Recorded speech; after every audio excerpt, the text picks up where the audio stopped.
Hi, I'm Rick Dior, and today we're going to talk about the anatomy of a groove.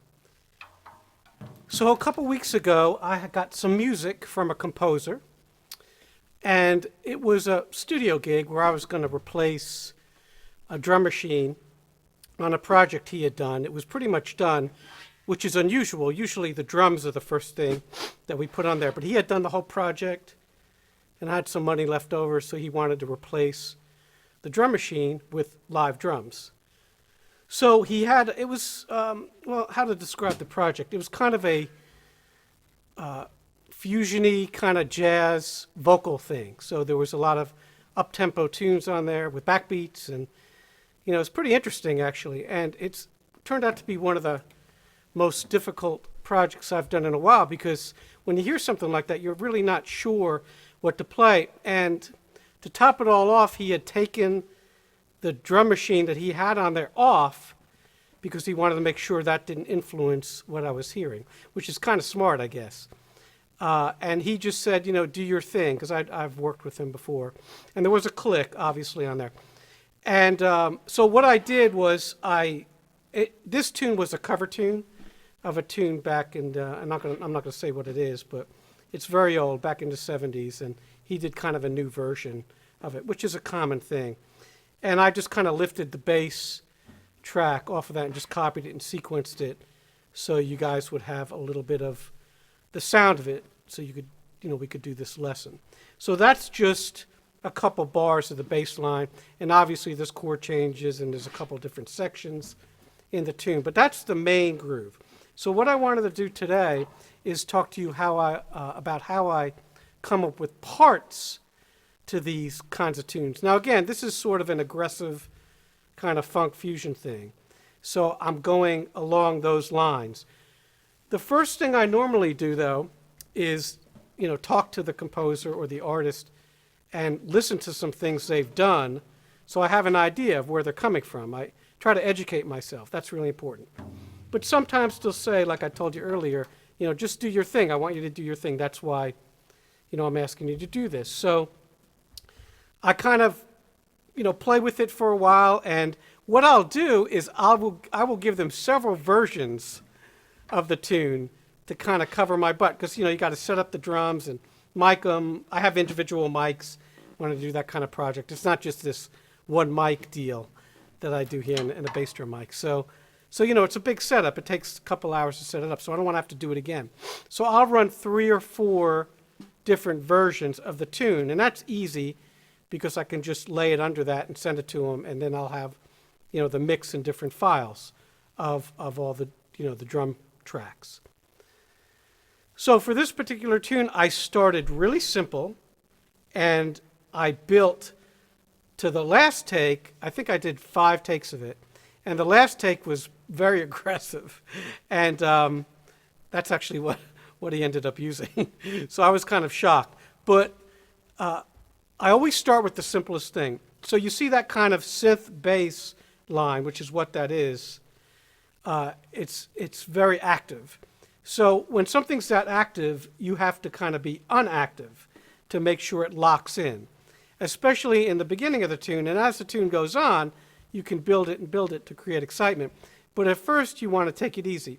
So I'll post the bass line on the screen here so you can see it. But you see how syncopated it is.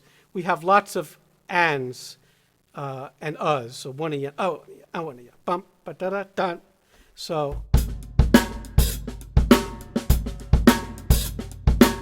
and it's that E and the and that makes the groove move. So I'm feeling this groove 2 ways. I'm feeling it with the quarter note like this. And I'm feeling it with the and.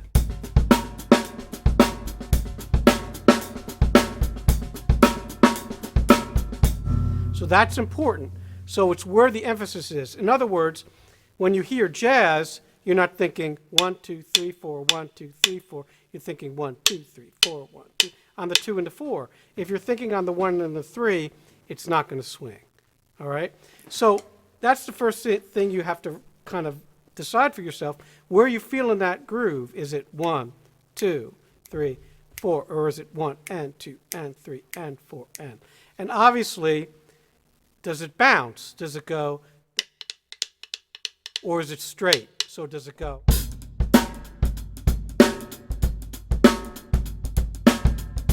Or is it? And that doesn't mean a groove, if the bass player is playing straight, a groove can have a little bit of swing to it. That's kind of nice sometimes. You know, that's where great bands come from, like the Meters and, you know, Tower of Power. All those bands had a really cool sounding funk to them because, you know, they're playing a little bit, tiny bit of swing in there, tiny bit. All right? So this particular groove, I came up with 5 grooves that I'm going to show you today, and you'll see them here on the screen. And the first one is pretty simple. It's just this.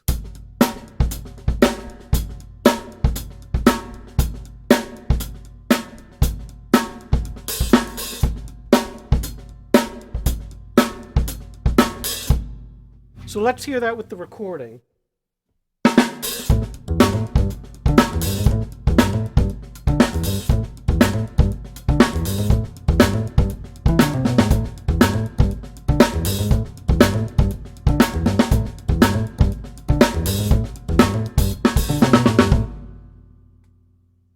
So, you know, you can add a little bass drum note here and there, but that's the gist of it. There's a lot of space.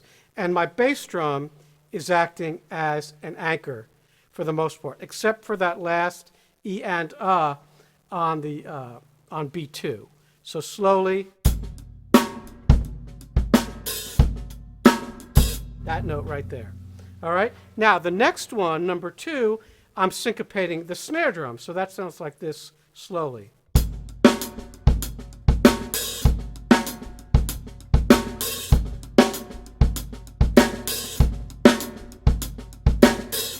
Fast.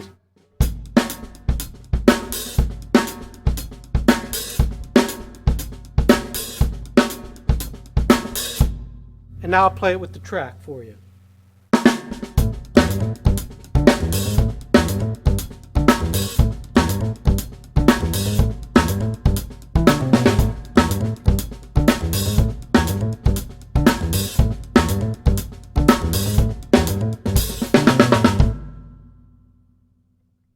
So I kind of like that one. That's the one I thought actually that he was going to choose, believe it or not.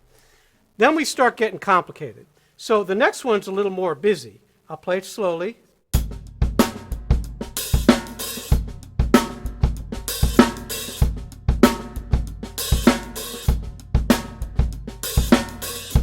So we got a busy bass drum, and that can be a problem sometimes because you can end up flamming with the actual bass or synth bass.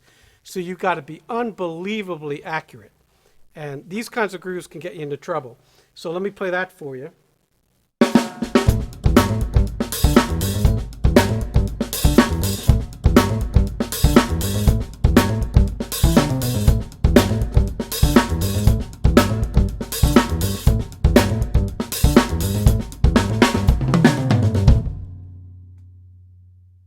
So that's that one. Now, the next one gets even busier, and now we're going to get away from that straight hi-hat. Up until now, we've been doing this 8th note kind of underlying hi-hat. But now we're going to do a more syncopated hi-hat. So slowly.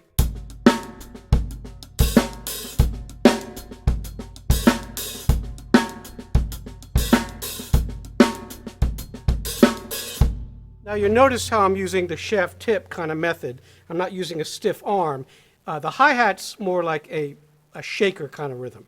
It's a little bit complex. So.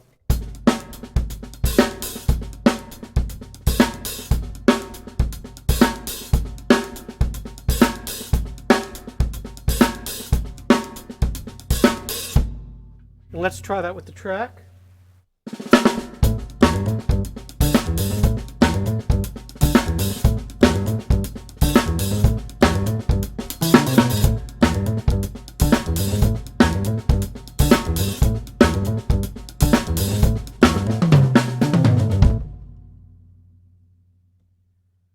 So that's a good one. You know, I did end up using a little bit of that with this last one I'm going to show you. Now this last one is a real bona fide fusion kind of groove. So slowly, and we'll play it on the bell because that's what you're seeing here. And this is where you could do upbeats with your hi-hat, but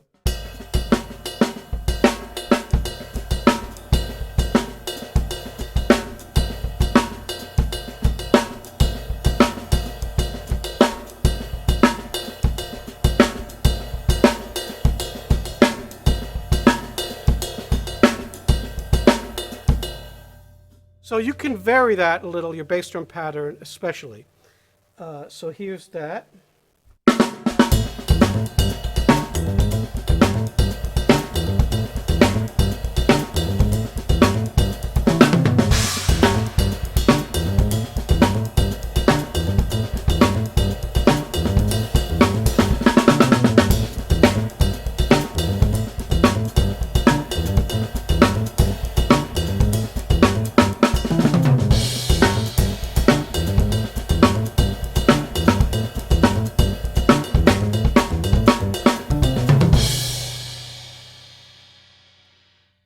So I showed you two ways to do that. I put the hi-hat on the beat and then off the beat. So both of those are legitimate. Sometimes if you put it off the beat,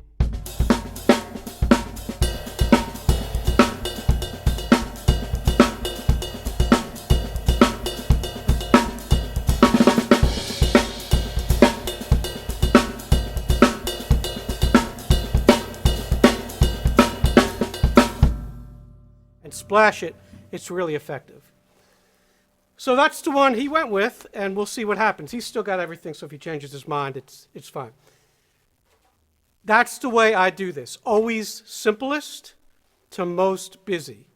And a lot of times, people will want the simplest thing when you have that kind of really busy bass line. So always go for the simplest thing. Think of yourself as an anchor. If you're playing with a real bass player who plays really busy, you want to just help him or her out by being really solid. So let me play that first one for you again. I'll play it a little bit busier, but we'll do a bit of ghosting with that.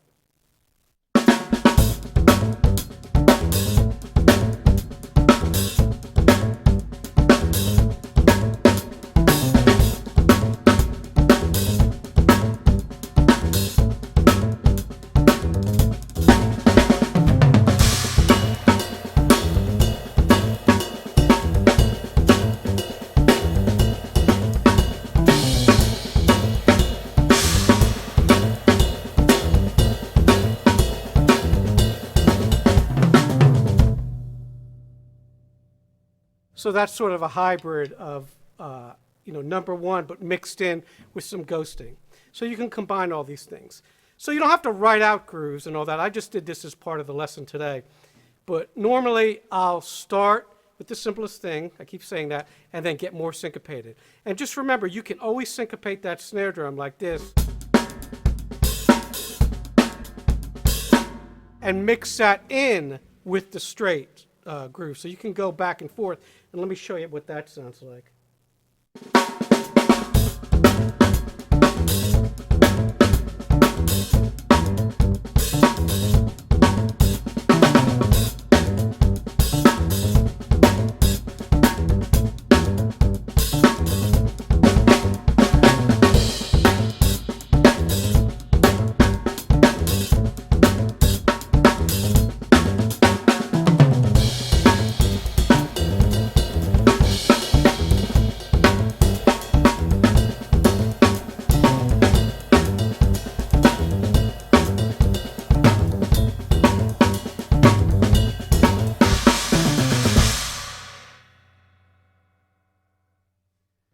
So I hope this helps you a little if you're undecided about, what you're going to play with your band, if you're doing originals and all that. If you go by the motto, simple first, and then as everything feels good, you can stretch out from there. That's a good idea. So I'll just play a little on this, and we'll call it a day. Thanks.